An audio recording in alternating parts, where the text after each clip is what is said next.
Good morning, Muscatine, and happy Wellness Wednesday. My name is Scott Schultz with Discover Muscatine. Before we get started, I want to say thank you to our sponsors, Hy-Vee, Unity Point and Trinity Muscatine, Muscatine Power and Water, Becky Insurance, Toyota of Muscatine, Rivo Plumbing and Heating, Impact Fitness and Nutrition, Lutheran Living Senior Campus, Impact Life Blood Center, Harper Cycling and Fitness, Muscatine County Fair, Bayer of Muscatine, and Muscatine Walk to End Alzheimer's. The handcrafted Christmas will be taking place on Saturday, December 10th. This is going to be from 10 a.m. to 2 p.m. at the Muscatine Mall. This year is going to be a huge indoor market. They're going to have all sorts of vendors, including ones that are going to be selling honey made here in Iowa, custom clothing, jewelry, blankets, delicious food, and coffee gift baskets. There's also going to be hand-carved items, also puzzles. It Takes a Village will also be there doing a candy sale to help raise money for the animals that they have fostered. And Muscatine Park and Rec Department will also be there for their Elves Workshop, which is going to provide free crafts and games. And this is going to be from 1 to 3 p.m. at the Muscatine Mall. So as you can see, we are still day 3 for Freezing for Food, and I have a couple gentlemen here from the Church of Christ that are volunteering this morning and trying to stay as warm as possible. Good morning, gentlemen. Good morning. How are you, Miss Autumn? I'm doing well. I'm staying warm. I'm bundled up. I think you need a hat, though. I do need a hat. It would be wonderful if I had one, but, you know. You want to borrow mine? No. There you go. There's a hat. Thank you to that generous donation. And a hat appears. Comes out of nowhere, yeah. So tell us, what are you doing for Church of Christ for the holiday season this year? Well, we got a couple of things that we're primarily focusing on, but this upcoming weekend, Sunday afternoon at 4 o'clock, we are having what we call a service of remembrance. The holidays is a tough time for people who have loss in their life. Now, sometimes people have lost recently, and sometimes they've lost in the past. And so the holidays, there's an empty spot at the table, there's a person missing on the couch, and we all remember those people and we miss them and we want to remember them. So this will be a time from 4 o'clock that we invite people to come. We're going to do some things with scripture. We're going to do some things with poems and some other items that will help them to work through the grief process. And again, we invite people to come. There's no charge. It's a interdenominational thing. It's bring a picture of your loved one with you if you have one, and you'll have an opportunity to remember them. So it'll be a great time. It'll be a short period of healing and a time of remembrance. And you said at 4 o'clock, correct? 4 o'clock Sunday the 11th, yes. I think Scott and I both can relate to this. In August, I lost my grandmother, and in September, he lost his dad. So we are definitely feeling the, dang it, I'm getting sappy. Definitely feeling the holiday season being a little bit different this year. And that's what happens. You know, people have an emptiness in their life. I know people that have lost loved ones 4, 5, 6 years ago and still miss them so much. And so it's just a time that we can dedicate where people can stop in their busy lives, all the hustle and bustle of the holidays, and just take a moment to remember the person that is missing out of their life. And so that's what we're doing. I think that's really great. I love that. And this is something that happens each year that you hold annually? Yeah, we started it last year when I first arrived here in Muscatine. So this is my second year to be here for the holidays. And we're going to continue this on every year. And so that's the first thing we're doing. The second thing we're doing will be on Christmas Eve. We'll have at 5:30, we'll have a candlelight devotional in our church. Again, it's interdenominational. We invite anybody to come and just celebrate the season. And we'll have I promise it'll be 45 minutes long. So your holiday decorations and your meals and everything, but it's a short time for us just to remember the season. So I love that. Our church does something similar with the candlelight, and it's so beautiful seeing all those candles lit up in the evening. Yeah, you turn everything off, and everybody has a candle, and it's just, we sing songs, and that's the great thing about what we do on Christmas Eve. It's just like it's a time for us to just sing the joyous songs and let the joy come from within us of the season that is for here and why Christmas is all about. So we invite everybody to come, 5:30. I promise I'll have you out of there by 6. 5:30, but if you stay and visit, it's your problem, not mine. So The social afterwards is up to you. that's it.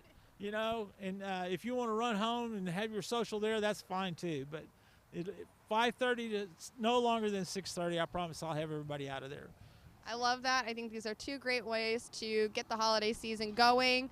And here you are volunteering for Salvation Army in a very much so foggy morning. Yes, very. We can kind of see Hy-Vee from here. I'm seeing a little bit more of the wording now. It's getting a little bit better. Well, we know there's a building back there. Yes, there is a building. Perfect. Well, thank you so much for even just hopping on really quick and volunteering and helping with Salvation Army. It's our pleasure. Perfect. And congratulations to your second holiday season here in Muscatine. I'm going to get me a hat. Yes, please get a hat. You will have some cold weather. I mean, you experienced last winter. So did you survive with a hat without last winter? I survived last winter, but I was told last winter was a mild winter, so I don't really know. But I'll just take it as it comes. You know, I enjoy being here. Well, bundle up, stay warm, and then make sure that you are getting somewhere nice and warm after you're done volunteering for today, too. I'll try. Very good. Are you going to keep the hat? No, I'm actually going to throw it back. And so speaking of Wellness Wednesday, I have my husband here, Scott Schultz, who is the co-owner of Impact Fitness and Nutrition. And you do something for the holidays as well. So can you tell us a little bit about the Red Kettle Fitness and why you like to be a part of this for year 3?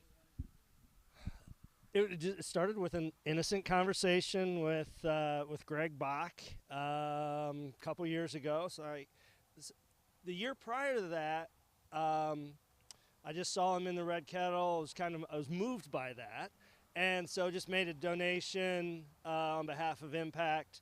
And then as I got into the following years, well, what else could we do? And previously I had done some charity work and had done burpees for some additional donations.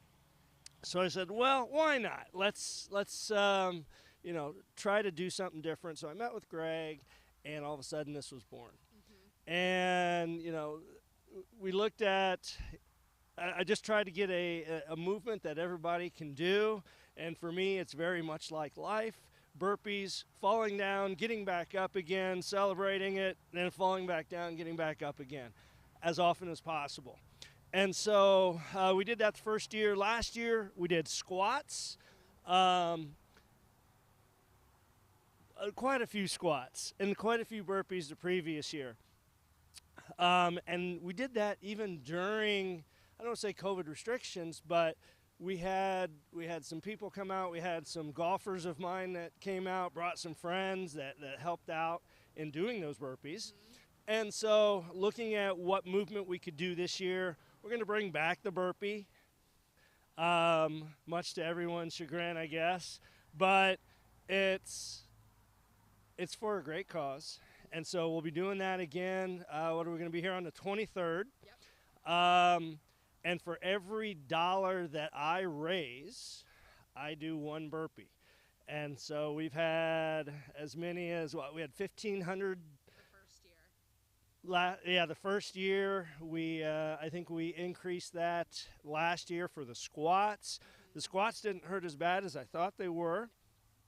We had some of our athletes from Impact come out and as many squats as they did. That means I didn't have to do as many, so that was great. You also had people pay to decrease the amount of squats or burpees you had to do as well. And that's a great twist, because when you start getting 1,000, 1,200 burpees, I will gladly take donations to do less burpees. Not that I want to get out and shirk my duty of doing burpees, but over the course of an evening doing 1,200, 1,500 burpees, that it gets a little tiring, just a little bit. So I usually try to do them in banks about 25. And as I keep on going, I just remember that first time we did it, and it's like, okay, I see a number ahead of me, and then all of a sudden more money comes in. There's another 200, another 300, And that goal line kept getting farther and farther away. But nonetheless, all kidding aside, it's for a great cause, and I'll be out here, rain, shine, snow, sleet, whatever. I will bundle up, and hopefully we can, we'll have to see where our numbers were from last year and see if we can increase that by maybe 10%. That just a small 10% increase, I think, will be great. And one, I didn't know he was doing burpees. He did not tell me until now. So normally I'm home, but this year I'm actually going to be in the kettle with Lieutenant Lucas and being there in support, because not only do we have online donations, but we have in-person donations as well. Yes. And Impact just celebrated its 4th year. So I kind of wanted to ask you, from when you first started to now, what have been some of those highlights during this past year? I always joke about it. I had no idea what I was doing 4 years ago. And I knew what I was wanting to do on the fitness side. The whole business portion of it, that's not necessarily my jam. I've gotten through that as best as I have been able to. But the learnings from day one to where we are now, if anybody of those first or second year athletes that came through and did some stuff with us, we look totally different now. I can tell you for a fact that even as late as the middle of last year, I didn't think that we would be growing the way we have grown over the past year and a half now, and even to the point of moving into a new studio space. Being at the Muscatine Mall has been really, really well received. We have more retail and point of sale space, your office as well. Up front, we have an expanded workout space. We can actually use the walls now for suspension training. We have our golf performance in the back of the studio space, and then even more space behind that for our locker rooms and our athlete wall of fame that we'll be adding on to here very soon. But to be able to make the relationships that we have over the past 4 years has been absolutely amazing. Bringing a brand of fitness that is unique to Muscatine, doing it not because it's different, it's doing it because it's meaningful. It gets results, and it challenges people like they've never been challenged before. It's amazing how we can alter your perception even with a 20-pound sandbag, and of stability and mobility. People have really have gravitated towards it. They've really enjoyed what they've been able to do and what we've been able to provide. On the community side, I mean, this has a lot to do with you, but the community side, we've really grown in terms of our outreach to, with our Walk to End Alzheimer's, with the Red Kettle campaign, and working with and for these small businesses. It's been really, really amazing making those connections, and I never saw that in any vision 4 years ago, 4.5 years ago. But when you have a business, you always look to adapt. You always look for that way, not to see what the next best thing is. We're not about trends. What's that next best thing to be able to help not only ourselves out, but our fellow small business owner? And then getting into our athletes, getting them stronger, more mobile, more stable than they ever have. And I mean, you're talking about like 4 years ago, I was just a graphic designer behind the scenes. Now here I am. And I think it's just crazy to think that this was never in our 3-year plan, our 5-year plan, and now being able to do employee wellness, working with Rural and Rural, working with Muscatine Power and Water now, and continuing with the employee wellness and stick mobility and Geneva. It's just been neat to see what we've been able to accomplish. And that's where we've really grown is the corporate nutrition program and wellness programs. So we have a couple nice things on tap for the beginning of the year, and hopefully we can expand on that to more businesses, not just large businesses. Those are great, but also the small businesses, being able to help you have a wellness program and letting us be your accountability partner. And that's what people really like, to be able to say, you know, I was very complacent in what I was doing, but now because you guys are checking in with me, I'm able to do more. So. Can you start talking to me about why we have sandbags behind me and probably get you warmed up a little bit because. I think you should practice doing oh, there we go. Some squats with those. Like, yeah, just like a sandbag, right? It is, yeah. Little counterweight here, yeah, absolutely. I would say we were literally just talking about you needing to warm up, and here you go. Exactly. Get a little warm up in with the $20 bags that you can get at Hy-Vee. I'm gonna give this to you guys.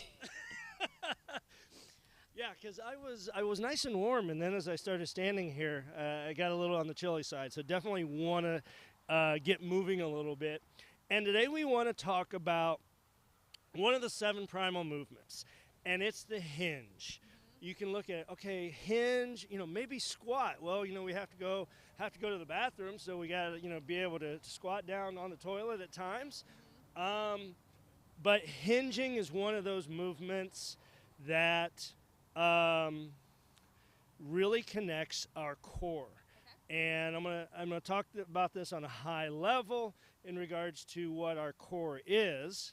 And if anybody ever says your core is just your abs, just laugh at them, because there's over 30 groups of muscles that make up your core. So it's like, well, what does the core have to do with the deadlift? It has quite a bit. And getting winded here just talking. But where you're going to be my demo, demo body today, and what we want to talk about, and I'm going to have you actually turn your back to the camera real quick, and we're going to talk about what's called the posterior oblique sling. Now, this comes from the lats, crosses over, and down into the glutes. Comes from here, the right side, down, and then it crosses over. So right side connects, right lat connects with the left glute, left lat connects with the right glute. That is part of our core, those 30 plus muscle groups that allow us to do things. And so when we look at the hinge, and I'm going to have you grab the stick real quick. Fundamental difference between the hinge and the squat is you're going to hold this on your tailbone, mid-back, and your head. And what I want you to see is I want you to follow this line and this angle of the stick, that if you were to do a squat, perform a squat.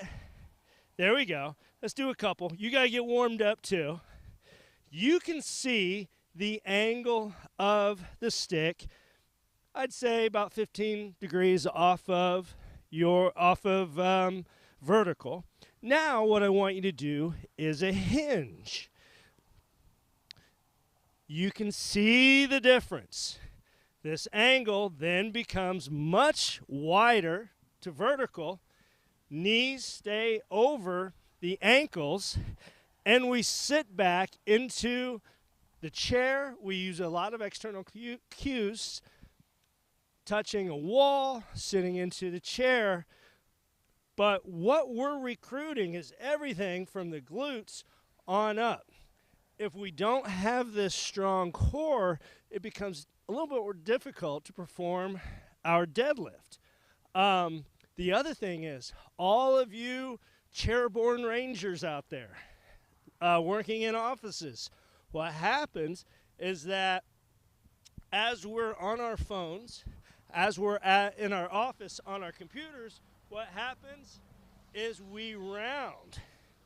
And so we're going to get into this a little bit more, how the sandbag then becomes a more useful tool to be able to help us facilitate the deadlift. Now, before we even get to a deadlift, We want to be able to understand how to get that posterior oblique sling active and strong, which is going to carry over to our deadlift. So Autumn's going to be on the ground here. We're going to start with a hip bridge. It's like, all right, why is a hip bridge relatable to a deadlift? Well, we're going to talk about that. So what we're going to do is Autumn's going to grab the bag on the end handles, and she's going to press this bag up. Now, she's going to create some tension on the bag, which then irradiates this tension and into the lats to get those active and strong. She drives through the feet, peels the spine off the ground, and lo and behold, as she's driving down through her feet, the glutes get strong. And then go back down. Let's do 2 of those. So she's pulling the bag apart, driving through the feet. All of that irradiated tension gets up into the glutes. So we're teaching our body how to be able to help us be strong. And this also helps us because, again, those chairborne rangers out there, as the shoulders are rounding, it helps us facilitate this opening. So now what we're going to do is that we can expand on this in a couple different directions. We can go a single leg exactly like that. This would be a sort of a next step up. Lower, boom, alternate, driving up. So what's happening